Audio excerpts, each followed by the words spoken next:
Every time we unaongea, it just comes in here and it leaves through the other ear. If they are always distracted, you feel unheard. And when you feel unheard, ladies usually turn their attention to the child or to the househelp. The guy turns attention to the football, to the car.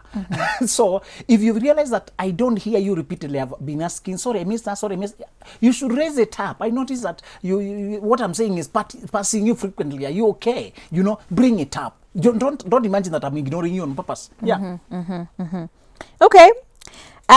Twende kwa hivi vidude hivi. Phones, our cell phones, because some people, sad to say, it seems that their phones are much more interesting than their partner, and they're just constantly on their devices. A good caveat here. Once you realize the person is more interested on their phone than in you, that is a problem. And especially if you started dating online. Dating online has a very illusion that this person is very attentive. Because you're doing video calls, they're always on. But you realize when you're talking, you're using the phone. You need to meet them. I told people, don't date online. Hook up online, but date offline to see their behavior around the phone. When you are talking through online, it's the phone you're using to talk. And you can't know whether they're always distracted in their phone or they always pay you attention. Because they are full there on the screen. You think that's how attentive they are. You only to come and realize in real life they are very distracted. Perpetually, they are on the phone still. When you were on the phone, they were on you. Now that you're not on the phone, they are on the phone.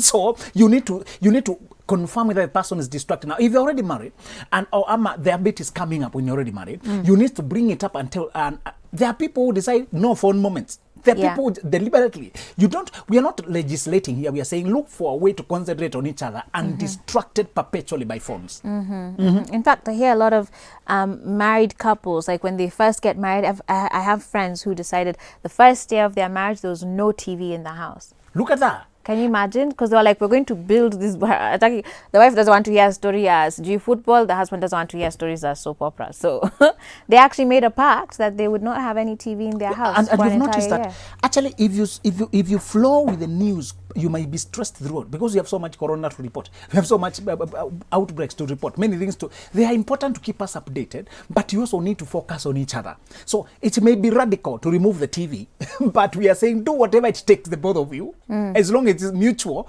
Remember, a couple is a sovereign unit. What you do is for the two of you. So choose whatever works for you. Okay.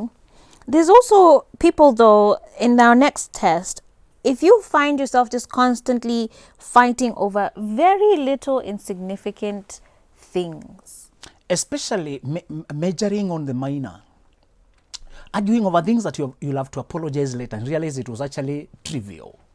If you repeatedly have to apologize for what you raised up last time, it means there's a pattern of being petty and picky. And you know why people become petty and picky? Is because their connection has become so weak that small issues cannot be overlooked now. Remember, when you're doing well, you overlook a lot of things. When both of you are doing well, when you trust each other, when you know this person means well, when you're working, and I said, keep projects in view. Projects focus your energy on the right things. You don't have time to remember that I called you 10:05 and not 10 exactly. I called you 11:45 instead of 11:42. You will not remember petty things. If you had gone to one side to work on a project, you are going to check on work, you are going to check on this, working on the other, working. When we are talking around ourselves and what we are working on, petty things will follow the background. So if you realize there's a lot of pettiness and having to apologize because there's a lot of idleness among the two of you and you are gazing at each other. Love is not gazing at each other. It's looking together in the same direction. Love involves movement. It's a dance. It's not an embrace. It's a dance moving towards a certain direction. Not just embrace and I'm releasing. You know, no. Don't loosen the grip. Don't try to. And we said, if you love a person, don't possess them. Love is about appreciation, not possession. If you love a flower, then you pluck it. It will stop being what you loved. Instead, nourish it where it is. So still maintain freedom between each other. You're dancing to the same rhythm and you're moving at the same direction. Marriage only remains flamboyant. It has flavor only when we are doing something together, not when we are gazing at each other. Okay. So that means actually we should be willing to embrace struggles in our relationship. Yes. Which is so opposite of what society tells us, because they say, oh, when people talk about compatibility, and I want you to touch on this, because they sort of assume that compatibility means like you just see everything together all the time, and all the time you're always like, I already know what their answer is going to be, they'll always, just go along with whatever I'm saying. But that kind of removes the space for struggle and for that dance to happen. You see, I like something you said today. You said you like the way I put on, and you got ideas for somebody. Look at that. You are strong where he is not. She is strong where I am not. If before she came, I was always like this, you would ask me what difference she brought.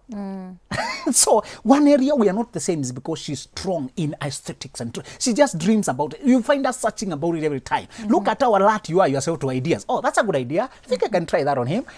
Because he's not thinking. I can assure you, he's not thinking about that. Yeah, I know he's not. He's definitely not going to pick up a floral Me and shirt. him, we share a lot in common. We don't fantasize dressing. We think about bigger things. So compatibility means you are strong where I'm not, and your strength complements mine. And I want to ask men to allow their women to dress them, please. There are men who dress awkward. One teacher used to dress the same dressing every Tuesday. Tuesday, every Wednesday, you could mark because he was teaching us, but he was up here the same. When the wife showed up in a joking way, we said, this guy likes this shirt. He never allows me to dress him. So, men, let's allow our women to do their part. Okay. It's not always that the woman is finer. Some men are fine even in cooking than the wife is not always. But we are saying, generally, where she is strong, allow her to do it. Where he is strong, allow him to do it. It's for your benefit. We are a team now. We're not competitors. Exactly. We are a team now. So compatibility means we can bring our strengths together to form a stronger team. Yeah. To form a stronger team. If I know you love things to do with food and cereals, you're just better at them, I can allow you to advise there. Take leadership there. On the other side, I'll take leadership. Many men are better drivers than their wives. So when they're moving somewhere, either he will drive himself or he will be correcting the wife perpetually. Don't drive this way, don't drive this way, don't drive this way. So I ask guys, either try your way to ignore and let her just drive, or let her drive alone. All right. There's another sort of test here, quote unquote, for those who then really try and restrict themselves from arguing in front of their children.